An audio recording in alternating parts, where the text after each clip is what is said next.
Vamos a desarrollar la unidad 4 del programa de Economía 1 de la Universidad Nacional de Luján, que tiene que ver con la contabilidad nacional. Como el título lo indica, aquí están presentes principios y conceptos que tienen que ver con la contabilidad y que se van a ir eslabonando a medida que vamos viendo los temas. ¿De qué se trata esta unidad? Es la unidad previa anterior al primer parcial, es la unidad que nos prepara para después entrar de lleno en el modelo o en alguno de los modelos macroeconómicos que analizan el contexto de la evolución de un país. Es la unidad que nos aporta los conceptos de medición, de la actividad económica de un país o de sectores económicos de un país. Normalmente cuando trabajamos sobre la contabilidad nacional, uno de los indicadores al cual hacemos mención es el Producto Bruto Interno, o Producto Interno Bruto, como lo querramos señalar. Y eso, para esto tenemos que saber varias cuestiones. Primero, tanto este indicador como otros indicadores, en el caso de la Argentina, son elaborados históricamente por el Banco Central, institución que fue creada en 1935. Este es el que nos aporta el valor de esta magnitud y su evolución, y en sus distintas presentaciones. Por razones absolutamente arbitrarias de organización de la información, todos los países tienden a unificar la forma de presentar este indicador y sus distintos componentes bajo las indicaciones de una institución financiera como es el Fondo Monetario Internacional. Así que desde hace varias décadas la forma de presentar el Producto Bruto Interno u otros indicadores es posible de ser comparada con otros países. Uno de los aspectos absolutamente operativos que se suele utilizar es dividir a la economía en tres sectores: primario, secundario y terciario. El sector primario está compuesto por aquellas actividades económicas, productivas, por supuesto, que tienen que ver más directamente con la naturaleza. Agricultura, ganadería, pesca, minería, floricultura, horticultura, explotación de los bosques, que es la silvicultura, y este tipo de actividad, digamos, constituye el sector primario. El sector secundario básicamente son dos áreas o sectores: la industria manufacturera y la industria de la construcción. Y el terciario son los servicios. Por ejemplo, el comercio en sus distintos aspectos, ramas o etapas, sector financiero, bancos y compañías de seguro, turismo. ¿Qué diferencia hay? En primer lugar, en los sectores primario y secundario, lo que se genera allí son productos tangibles, que denominamos bienes. Y en el terciario, productos intangibles, que denominamos servicios. Esta es una primera clasificación, un ordenamiento que nos conviene para toda la registración. En cada uno de estos sectores, las empresas de capital privado o capital público que generan esos bienes o servicios parten siempre de la utilización, usando la terminología neoclásica, de insumos, factores productivos, y finalmente lo que sale de ese proceso son los llamados productos finales de ese sector. Así que la terminología que utilizamos son los insumos, los bienes intermedios, que son esos productos que están en proceso de elaboración, y finalmente los productos finales. Cuando hablamos de los productos intermedios, estamos hablando conceptualmente de aquellos bienes y servicios que no están totalmente concluidos, es decir, que para su utilización final todavía requieren algún proceso ulterior. Cuando hablamos de productos o servicios finales, ya está todo terminado, está disponible para su utilización por los consumidores. ¿Quiénes son los consumidores? A nivel macroeconómico, los consumidores son de dos tipos. Los consumidores finales, que son las personas físicas, y las empresas.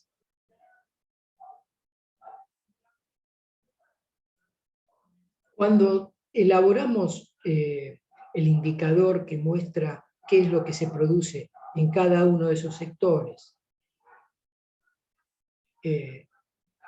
o en todos los sectores en su conjunto, tomamos un periodo de tiempo. El periodo de tiempo que utiliza el Banco Central son periodos de meses o bien periodos anuales.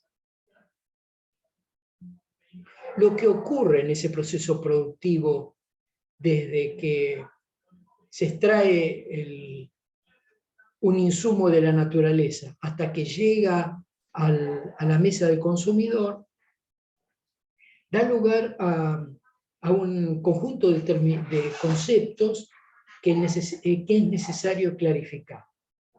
Un concepto es el de producción o valor bruto de la producción. Y el otro es el concepto de producto bruto. Son dos conceptos que se refieren al mismo proceso, pero que por la forma en la cual son construidos, miden hechos diferentes. Los dos son necesarios para medir la actividad económica. Según el caso, se utiliza uno u otro, o según las posibilidades. El concepto de producción es el que considera, por ejemplo, tomemos un ejemplo, fabricación de automóviles.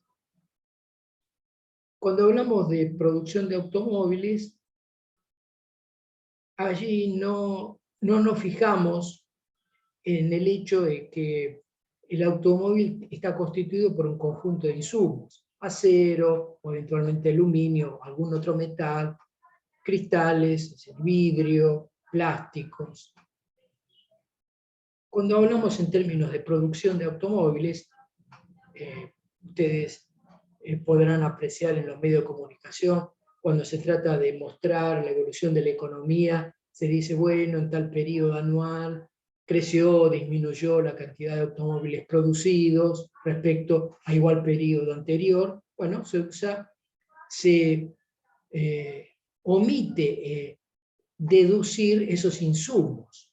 Y entonces, cuando hablamos en términos de valor de la producción, hablamos de automóviles, hablamos de acero, de producción de vidrio, de producción de plásticos. Es decir, que ese concepto de producción tiene ese defecto. ¿Cuál es? Que si yo tomo todos esos conceptos para ver cómo evoluciona la economía, hay una duplicación. Porque dentro del valor del automóvil está el valor del acero, el valor de los cristales, etc. Y de paso, les he introducido por la ventana el concepto de valor. ¿A qué nos referimos usando esta terminología neoclásica? ¿Qué queremos decir con valor? ¿Para qué valorizamos lo que se produce? Bueno, porque es imposible cuantificar, por razones contables, digamos, de sentido común, lo que se produce si no se expresa todo lo que se produce en una unidad de medida homogénea. Y esa unidad de medida homogénea es la moneda de circulación legal que tiene un país u otra moneda, por ejemplo una divisa. En el caso de la Argentina, los conceptos que se miden en la contabilidad pública se hace en pesos o en dólares estadounidenses. Entonces, cuando se hace eso, se logra eliminar la dificultad que significa saber que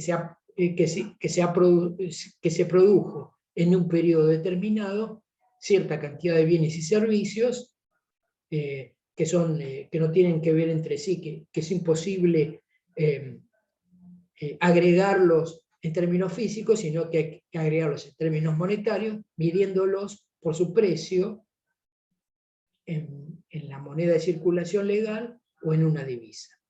Por eso hablamos de valor, como un equivalente del precio. Por eso estoy diciendo que estamos utilizando la teoría neoclásica, donde valor y precio se confunden. Entonces, el concepto de producción tiene esa dificultad. Cuando nosotros queremos eliminar esa dificultad, nos dirigimos al concepto de producto. El producto es el valor de bienes y servicios finales que produce una economía o un sector económico, primario, secundario o terciario, en un periodo determinado. Por ejemplo, arbitrariamente, un año. Se mide en pesos, se mide en dólares. Entonces, cuando hablamos en términos de producto, estamos hablando de los automóviles. Y le deducimos los bienes intermedios que se utilizan para producir esos automóviles. El acero, los cristales, plástico, el cuero, la cuerina, lo que fuera. Los neumáticos. Es decir, deducimos, por lo tanto, eliminamos la duplicación, y entonces cuando tenemos concepto de producto, tenemos un concepto que, al haber eliminado la duplicación, solo mide el valor que se creó en ese periodo. Valor que toma forma física en esos automóviles, y lo llamamos producto, que toma forma de ingreso de los factores productivos, bajo las formas que ya conocemos: renta, salario, beneficio, regalías, y lo denominamos valor agregado, entendiendo que todos los factores productivos contribuyen a la creación de ese valor final, no importa quiénes sean: empresarios, trabajadores, terratenientes, propietarios de tecnología. Y cuando hablamos del producto, hablamos también del gasto que hacen esos factores productivos adquiriendo esos productos. Y por lo tanto, llegamos a una ecuación macroeconómica básica, donde hay tres conceptos agregados que equivalen desde el punto de vista monetario entre sí, son de la misma magnitud, no pueden no serlo, pero conceptualmente, desde el punto de vista de qué significan, son diferentes. Esto es, el producto, el valor agregado, el gasto. Esa igualdad cuantitativa es una identidad, es decir, son magnitudes que no pueden diferir, porque lo que se produce genera retribuciones a los que participan de esa producción, y eso que se produce llega al mercado y es consumido, gastado por aquellos que recibieron esos ingresos. No queda nada en el camino. Incluso si quisiéramos, típica confusión, quisiéramos pensar que algo queda en el camino, por ejemplo el ahorro, piensen ustedes que yo les mencioné que hay un tercer sector de la economía, que es el sector servicio, que incluye el sector financiero. Así que el ahorro es un producto de ese sector. Está todo incluido, no se escapa nada de ese circuito que une a los sectores económicos y que genera los bienes y servicios finales. De nuevo, finales. Esto es, deducidos los bienes intermedios, considerando el automóvil ya para su uso, como para las personas físicas o para uso comercial, como automóvil particular o como taxi o remis. ¿Por qué por qué se lo mide en términos o se lo denomina tanto a la producción, valor bruto de la producción, o al producto como bruto? El concepto ese es un concepto típicamente contable que nos dice que aquello que se produjo es consecuencia también de la utilización de instrumentos de trabajo, las máquinas, las herramientas, los edificios, que como ustedes saben, desde el punto de vista contable, se desgastan en el proceso, no son los insumos iniciales que desaparecen en el valor final del bien, sino que son instrumentos que continúan en el tiempo, pero que como se desgastan, la contabilidad, como pasa en las empresas, lo mismo pasa en la contabilidad pública, registra ese desgaste bajo la figura de la amortización. Entonces, cuando el producto se mide sin deducir la amortización, es decir, el desgaste de esos instrumentos, se dice producto bruto o valor bruto de la producción, según el caso. Ahora, ese producto bruto puede estar referido al que se produjo dentro de las fronteras nacionales, es decir, por las personas físicas o jurídicas, extranjeras o argentinas, en nuestro caso, que intervinieron, y entonces hablamos de Producto Bruto Interno, o podemos elaborar una medición distinta, y ahí hablamos de Producto Bruto Nacional, cuando hacemos referencia a aquello que se produjo, pero solo por argentinos, residentes en Argentina o en el exterior. Por lo tanto, entre el Producto Bruto Interno y el Producto Bruto Nacional se requiere, para ir de un valor a otro, realizar un proceso de sumas y restas. Si se parte el Producto Bruto Interno y se quiere llegar al Producto Bruto Nacional, hay que deducir, restar lo que produjeron los extranjeros en nuestro país y sumar lo que produjeron los argentinos en el exterior. Y llegamos al Producto Bruto Nacional.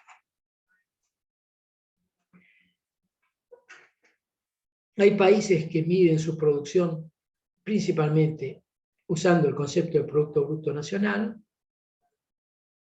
Estados Unidos, durante mucho tiempo usó ese concepto. ¿Por qué? Porque buena parte de su producción la realizan empresas de ese origen en el exterior, y por ejemplo la Argentina, por el contrario, digamos, es muy importante el peso del capital extranjero residente en el país, y por lo tanto siempre es mayor el Producto Bruto Interno que el Producto Bruto Nacional argentino. Mientras se guarde coherencia en la medición, en un periodo anual o el que fuese, en comparación con otro anterior, no hay problema. Esa medición se puede hacer en puerta de fábrica o en la góndola de los supermercados. Cuando se hace en puerta de fábrica, lo que se está diciendo es que no se incluye en esa medición los impuestos que el Estado impone a esos valores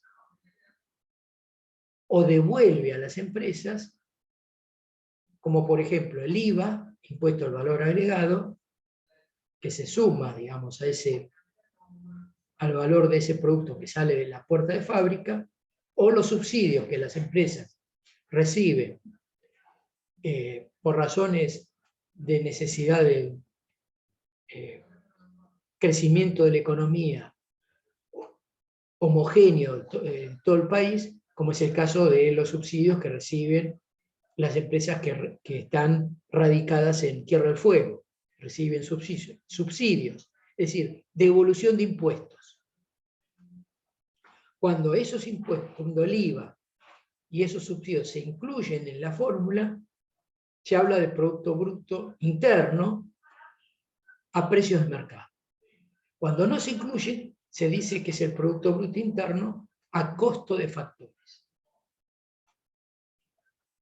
Cuando no incluye el IVA, cuando no se dedujo los subsidios.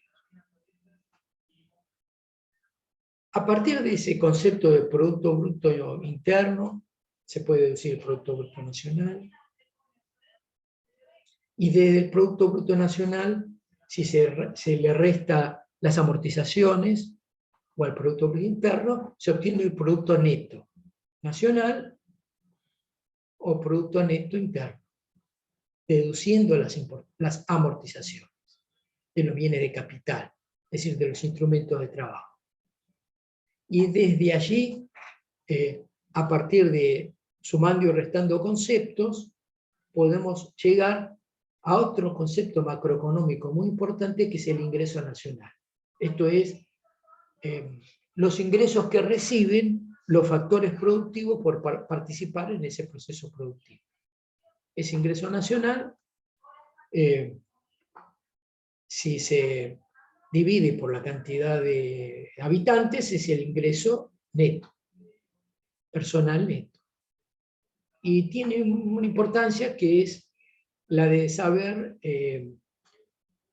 o es un indicador más que nos permite saber la magnitud de nuestra economía.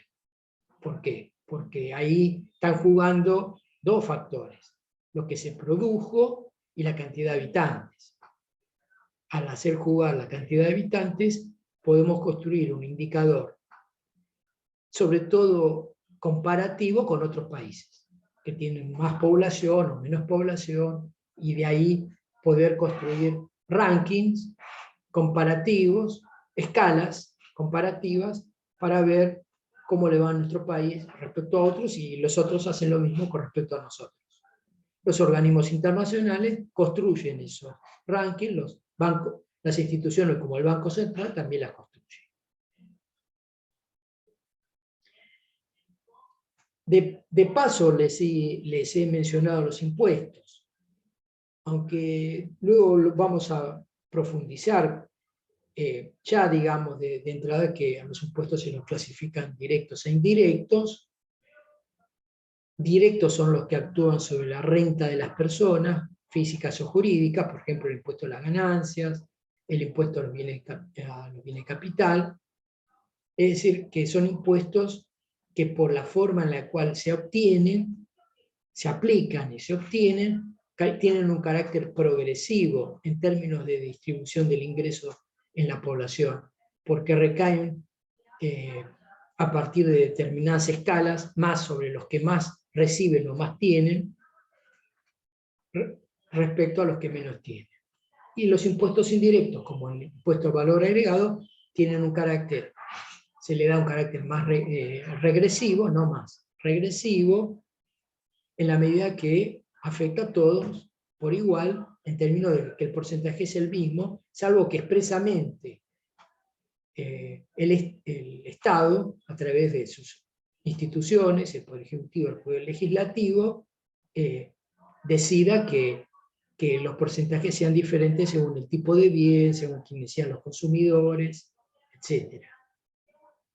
Así que el régimen impositivo juega claramente no en la creación estrictamente del producto, pero sí en cómo se distribuye la renta, es decir, el ingreso que reciben los factores productivos dentro de un país, o dentro de una región, o dentro de uno de esos tres sectores económicos que les mencioné.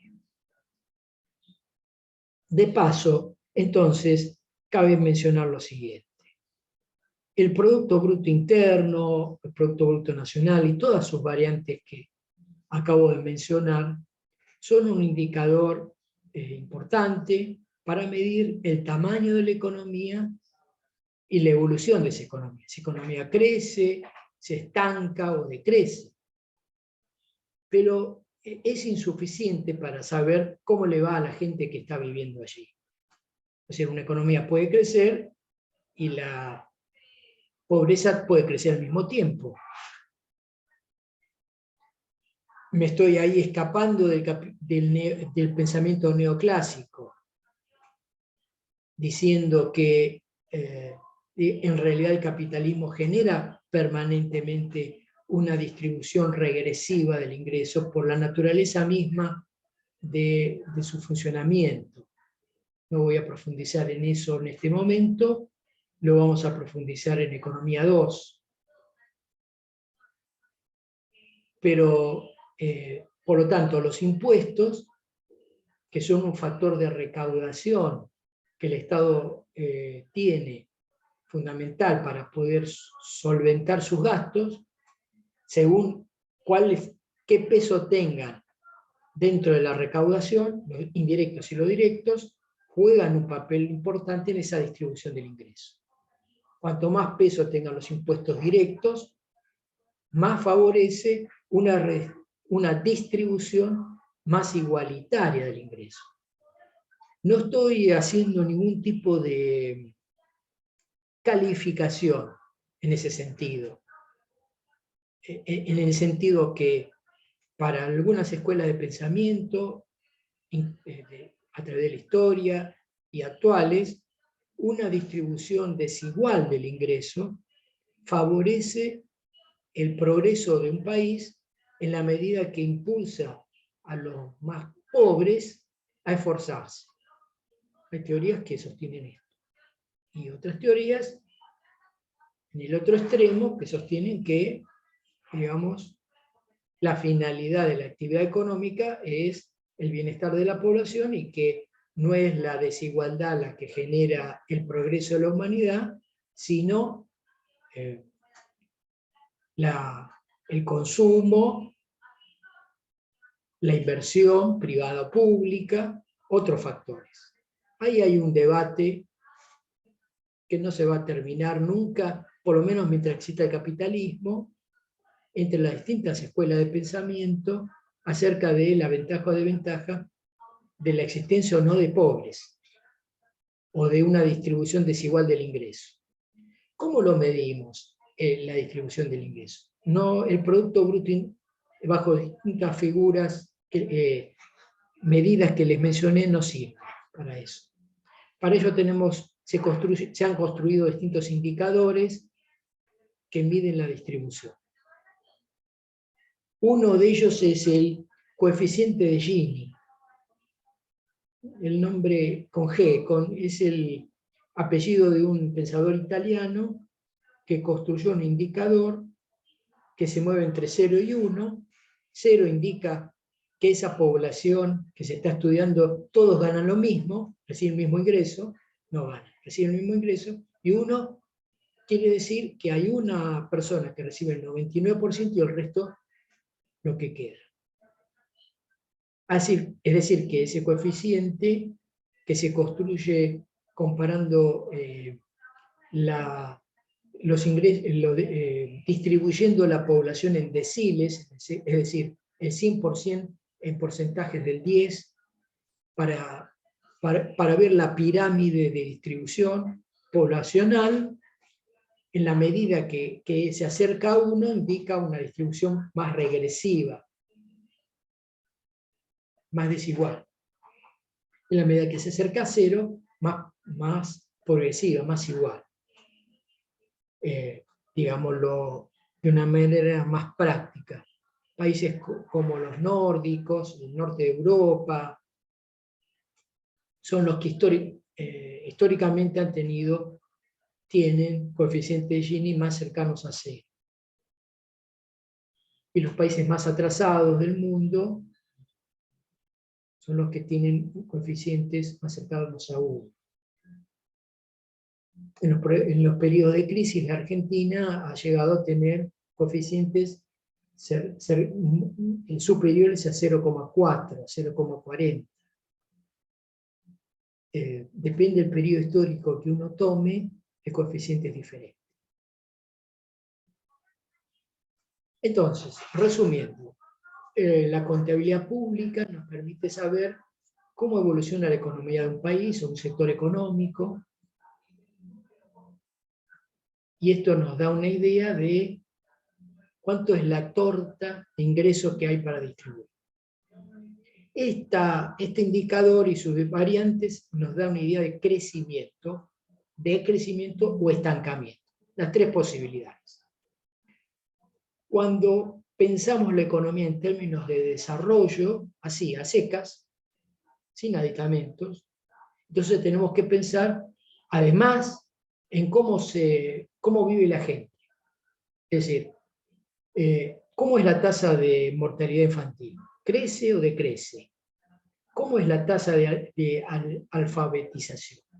¿Cuánta gente llega a la universidad? ¿Cuánta gente termina la universidad? ¿Cuánta gente tiene cloacas? ¿Cuánta gente tiene agua potable? ¿Cuánta gente tiene electricidad? ¿Cuánta gente tiene pozo ciego? ¿Cuánta gente tiene en la puerta de su casa pavimento, adoquín o tierra? Bueno, esos indicadores nos permiten, además del coeficiente Gini y otros coeficientes, poder saber el desarrollo de un país. Es decir, en definitiva, ¿cuál es la calidad de vida que tiene ese país? Un país, por ejemplo,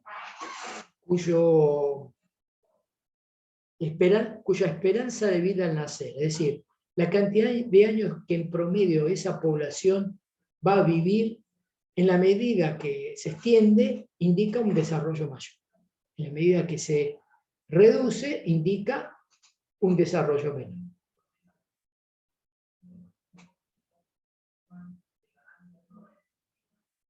Entre otros indicadores de la actividad económica u otros instrumentos que se utilizan para medir la actividad económica, está una construcción matemática que es denominada la matriz de insumo-producto. También la construye el Banco Central. Es un modelo, es una base de cálculo de doble entrada, columnas y filas, que nos permite, completando los cuadritos, ir sabiendo cómo se relacionan los sectores económicos entre sí. Y cuando vemos algún cuadrito vacío, descubrir que hay alguna actividad económica que no se desarrolla en el país que estemos analizando. Le debemos a un matemático llamado ruso que se llamó Leontiev, la primera forma de construcción de esa matriz, y construcción que ha evolucionado a través del tiempo y que permite saber, por ejemplo, una cosa que nos importa mucho a los argentinos, porque es un indicio del grado de desarrollo del país, qué grado de industrialización tiene nuestro país. ¿Por qué? Porque, como lo explicaban los clásicos, Smith, Ricardo y sus continuadores, la industria es la actividad económica que, por su naturaleza, permite una mayor división del trabajo al interior de la actividad y, por lo tanto, una mayor productividad. Y, por lo tanto, una mayor creación de bienes y servicios. Y, por lo tanto, una mayor calidad de vida para la población. Con relación a las actividades primarias o a las actividades del comercio, donde la división del trabajo está limitada por la naturaleza misma. Así que los coeficientes que se elaboran, se llaman coeficientes técnicos, que se elaboran a partir de la matriz de insumo-producto, nos permiten saber el grado en el cual la economía de un país, por ejemplo la nuestra, la industria ha logrado completar la producción de los bienes finales o insumos intermedios que necesita para que la vida sea mejor, de mayor calidad. Hasta aquí, digamos, una apretada síntesis de la unidad 4. que tienen desarrollada con creces en la bibliografía y que luego repasaremos. Nos estamos viendo.